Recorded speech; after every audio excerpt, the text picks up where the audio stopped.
Well, if you're like me, you Se vocês forem como eu, need to review. têm de recapitular estes pontos de vez em quando. We had the parable, Há algum tempo, a sentinela explicou a parábola das 10 virgens. but let's try.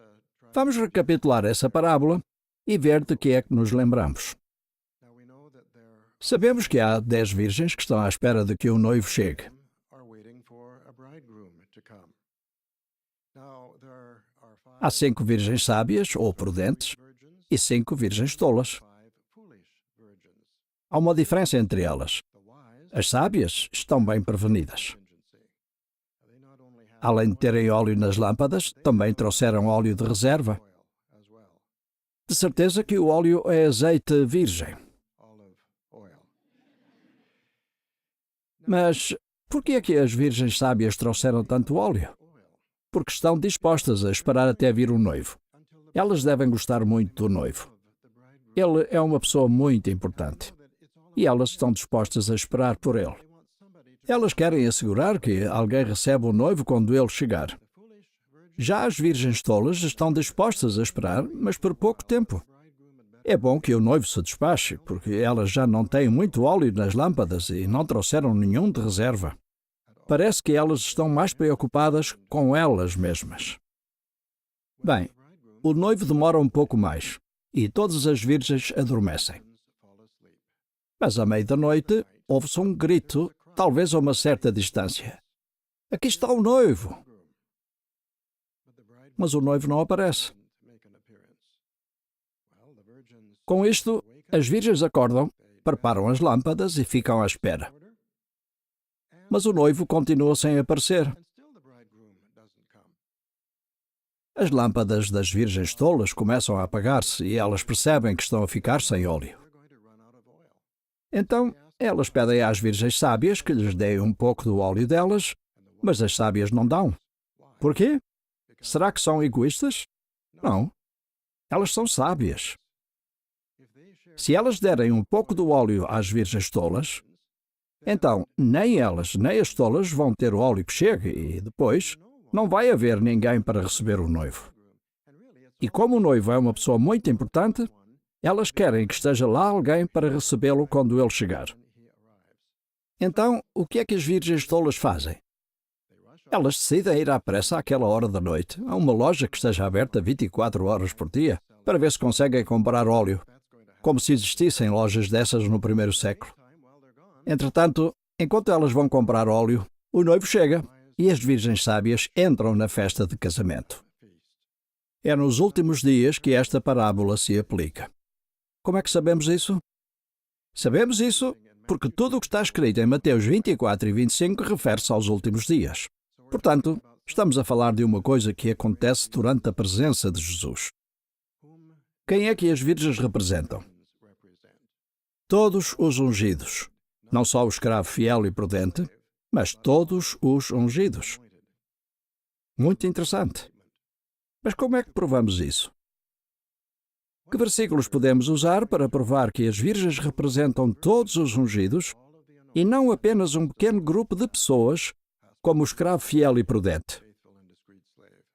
Vamos abrir a Bíblia em Lucas, capítulo 12. Este relato não se refere à mesma ocasião que Mateus 24. Refere-se a outra ocasião em que Jesus falou do mesmo assunto e vai ajudar-nos a entender melhor esta parábola. Lucas capítulo 12. Vamos começar pelo versículo 32 para ver o contexto. Diz: Não temam, pequeno rebanho. Quem é que faz parte do pequeno rebanho? Todos os ungidos, não é? Não temam, pequeno rebanho, porque o vosso Pai se agradou em dar-vos o reino. Então, Jesus está a falar de todos os ungidos. E o que é que ele diz sobre eles nos versículos 35 e 36? Vejam se há algo em comum com o que lemos há pouco. Estejam vestidos e preparados. Estejam com as vossas lâmpadas acesas. Sejam como homens que esperam que o seu Senhor volte do casamento, para que quando ele vier e bater à porta, possam abri-la imediatamente. Repararam em como Mateus 24 e Lucas 12 dizem coisas muito parecidas? Portanto, Jesus está a falar para todos os que são ungidos. Na parábola, há um intervalo de tempo entre o grito "Aqui está o noivo" e a chegada do noivo. Como é que isto se cumpre? Quando é que se gritou "Aqui está um noivo"? Foi em 1914. Mas o noivo não chegou nessa altura. Então, quando é que ele chega? Na grande tribulação. Como é que sabemos isso? Sabemos isso porque em Mateus 24 e 25 há 8 referências à vinda do Senhor. E todas elas se referem à grande tribulação. Portanto, estamos a falar do regresso do Senhor, ou seja, da vinda do noivo na grande tribulação. E será que ele vai encontrar os ungidos com as lâmpadas acesas? Ou será que eles vão deixá-las apagar-se? Esta é que é a grande questão. Será que Jesus estava a dizer que muitos dos ungidos seriam considerados infiéis quando a grande tribulação começasse? Não. Lembra-se do que ele disse sobre o escravo mau em Mateus 24? Ele falou de um escravo fiel e prudente. E depois falou de um escravo mau. E como sabemos, Jesus não estava a dizer que ia haver 2 escravos, um que é fiel e prudente e outro que é mau. O que ele estava a dizer é que, caso o escravo fiel se tornasse mau, então não podia esperar ter a aprovação do Senhor. Acontece o mesmo na parábola das virgens. Ele está a dizer que, se algum dos ungidos deixasse a sua lâmpada apagar-se, então não podia esperar ter a aprovação do noivo, nem permissão para entrar na festa de casamento. Isto é tudo muito interessante. E dá para pensar, não dá? Há quem se tenha perguntado sobre o escravo mau. Se a Bíblia realmente quer dizer que o escravo fiel se podia tornar mau, ou se ia haver 2 escravos. A razão desta dúvida é a maneira como Jesus falou do escravo em Mateus capítulo 24. Vamos ver. Mateus 24. Como sabemos, no versículo 45 ele perguntou: quem é realmente o escravo fiel e prudente? Versículo 46. Feliz é esse escravo se o seu senhor, quando vier, o encontrar a fazer isso.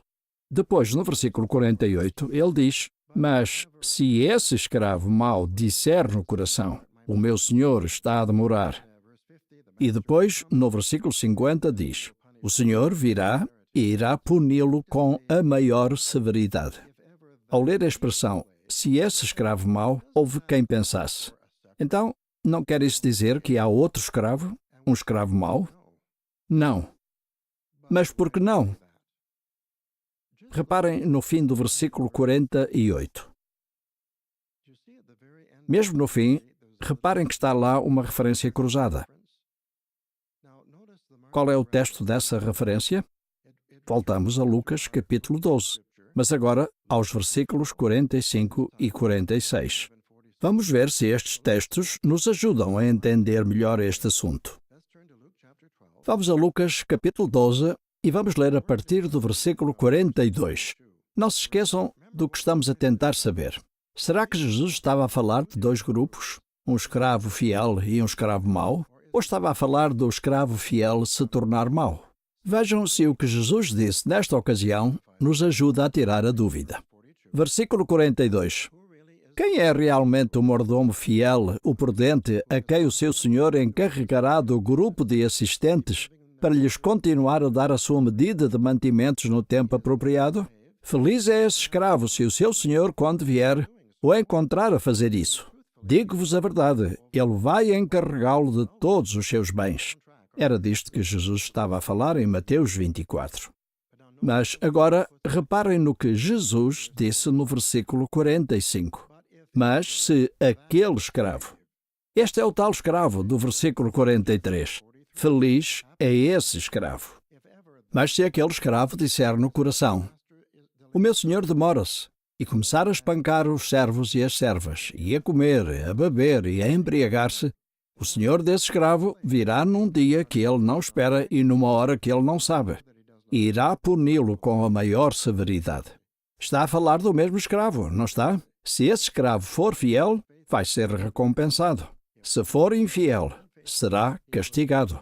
O mesmo acontece na parábola das virgens. Se as virgens forem fiéis, vão ser recompensadas. Se não, vão ser castigadas. Esta parábola também é importante para a grande multidão. Como é que sabemos? Em Marcos 13:37, Jesus disse: "O que eu vos digo, digo a todos: mantenham-se vigilantes." Portanto, assim como os ungidos têm de ser fiéis até à grande tribulação, os da grande multidão também têm. Então, de maneira muito simples, como é que vocês resumiriam a lição da parábola das virgens? Mantenham-se vigilantes.